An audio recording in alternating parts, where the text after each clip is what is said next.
Hello दोस्तों, स्वागत है आप सभी का द फिल्म डिकोडर में। तो आज मैं आपको एक बहुत ही यूनिक कॉन्सेप्ट वाली शॉर्ट फिल्म को एक्सप्लेन करने वाली हूँ। तो चलिए शुरू करते हैं आज का एक्सप्लेनेशन। मूवी की शुरुआत में हम एक यंग कपल को देखते हैं जो कि हाल ही में अपने अपार्टमेंट में शिफ्ट हुए थे। हस्बैंड रॉब सारा सामान घर में ला रहा था, वहीं उसकी वाइफ किचन के सामान को डेकोरेट कर रही होती है, लेकिन उसे समझ में नहीं आ रहा था कि वो एक पुराने फ्रिज को कहाँ शिफ्ट करे जिसे उनके अपार्टमेंट का मालिक छोड़कर गया था। गेल को भी पुराना फ्रिज देखने में बहुत ही ज्यादा गंदा लग रहा था। ये देखकर उसका हस्बैंड रॉब उसे समझाते हुए कहता है कि ऐसे फ्रिजेस पुराने जमाने में बना करते थे। इन फ्रिजेस और आज के रेफ्रिजरेटर में जमीन आसमान का अंतर है, क्योंकि इनके मोटर्स पीछे की बजाय फ्रिज के ऊपर होते थे। गेल को ये बात बहुत ही अजीब लगती है और वो अपने हस्बैंड का मजाक भी बनाती है। शिफ्टिंग करते वक्त वो दोनों ही काफी ज्यादा थक गए थे, इसलिए गेल रॉब को वाइन पीने का ऑफर देती है। रॉब तब उस पुराने फ्रिज को खोलता है ताकि वाइन में डालने के लिए बर्फ निकाल सके,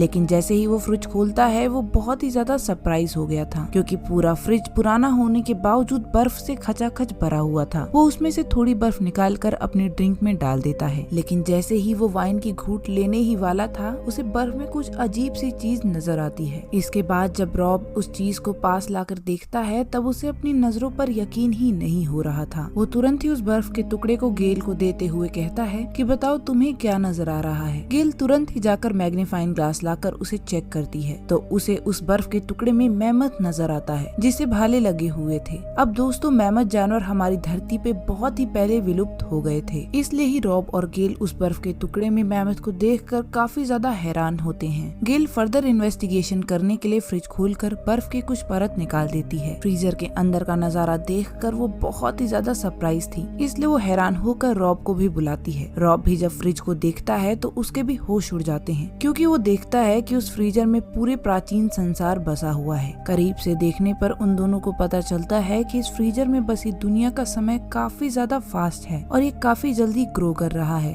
जिसे देखकर उन्हें अपनी नजरों पर ही यकीन नहीं आ रहा था। फिर भी वो लोग उस मैमथ की डेड बॉडी को अपने गमले की मिट्टी में दफना देते हैं। गेल कहती है कि चलो कम से कम ये हमारे खाद बनने के तो काम आया। इसके बाद वो लोग दोबारा से फ्रिज चेक करने चले जाते हैं। अब वो पाते हैं कि वो दुनिया मेडिवल टाइम से चेंज होकर इंडस्ट्रियल रेवोल्यूशन की तरफ बढ़ गई है। वो लोग थोड़ी ही देर के लिए इस फ्रीजर से दूर गए थे और वो दुनिया कहां से कहां पहुंच गई। मतलब फ्रिज के अंदर का समय काफी ज्यादा तेजी से बढ़ रहा है। कुछ ही देर हुई थी कि तभी वो लोग देखते हैं कि वहाँ एक पूरी सिटी का कंस्ट्रक्शन हो रहा है। ऊंची ऊंची इमारतों का निर्माण हो रहा था। तभी उनमें से किसी बिल्डिंग की छोर पर बैठे हुए दो कंस्ट्रक्शन वर्कर आपस में बात करते हुए कहते हैं कि ये दो बड़े बेवकूफों के पास हमको घूरने के अलावा कोई और काम नहीं है। तब दूसरा व्यक्ति कहता है पता नहीं, लेकिन मैं इस लड़की के दांतों में फंसी गोभी को देख देख कर ही परेशान हो गया हूँ। ऐसा वो दोनों इसलिए ही कह रहे थे क्योंकि उनकी दुनिया का समय तेज होने के चलते उन्हें रॉब और गेल काफी दिनों से वहीं खड़े दिख रहे थे,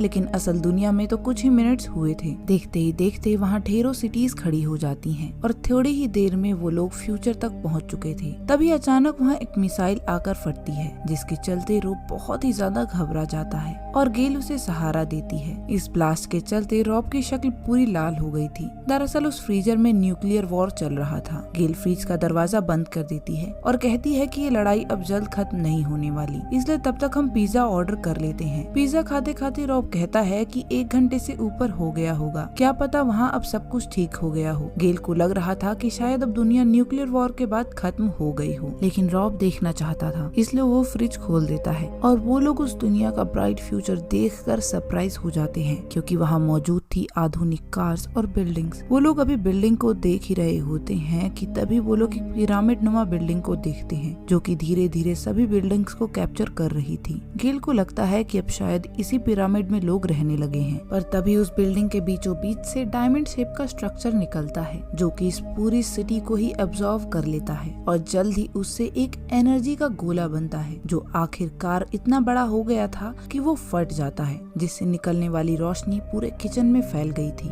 रॉब और गेल दोनों ही उस रोशनी को देखकर बच्चों की तरह खुश हो जाते हैं। अब कैमरा फिर से फ्रिज की तरफ शिफ्ट होता है, जहां हम देखते हैं कि वो एक्सप्लोजन एक बार फिर से एक्सप्लोड होकर पूरा अपने अंदर ही सिकुड़ जाता है, जो कि इंडिकेट कर रहा था कि शायद अब इस दुनिया का खात्मा हो गया है। अब वो दोनों ही उस फ्रीजर को कंफ्यूजन में देखते रहते हैं। रॉब को लगता है कि शायद वो दुनिया वापस आएगी, लेकिन गेल कहती है कि ऐसा कुछ भी नहीं होने वाला। उसकी ये बात सुनकर रॉब फ्रिज का ही प्लग निकाल देता है, जिसके बाद दोनों हक करते हैं क्योंकि अभी अभी उन्होंने कुछ ही समय में दुनिया का पास्ट, प्रेजेंट और फ्यूचर देखा था। हक करने के बाद वो दोनों सोने के लिए चले जाते हैं। अब अगले दिन सुबह जब वो लोग उठते हैं तो दोनों के मन में क्यूरोसिटी होती है कि क्यों ना फ्रीजर को खोलकर चेक किया जाए। वो लोग लास्ट बार उस फ्रिज को ओपन करते हैं और अंदर का नजारा देखकर दोनों ही हैरान थे क्योंकि वहाँ फिर से एक दुनिया बस गई थी। वहाँ इंसानों के पूर्वज एक मरे हुए डायनासोर का मीट खा रहे थे। ये दुनिया उसी दौर में पहुँच गई थी जब इंसान विकसित नहीं हुआ था। खैर तभी वहाँ एक बड़ा सा मांसाहारी डायनासोर आकर उनमें से कुछ इंसानों को खा जाता है और मूवी का दी एंड भी यहीं पर हो जाता है। दोस्तों इस शॉर्ट फिल्म में काफी ज्यादा यूनिक कॉन्सेप्ट को दिखाया गया है कि किस तरह अगर इंसान ने प्रेजेंट नहीं बचाया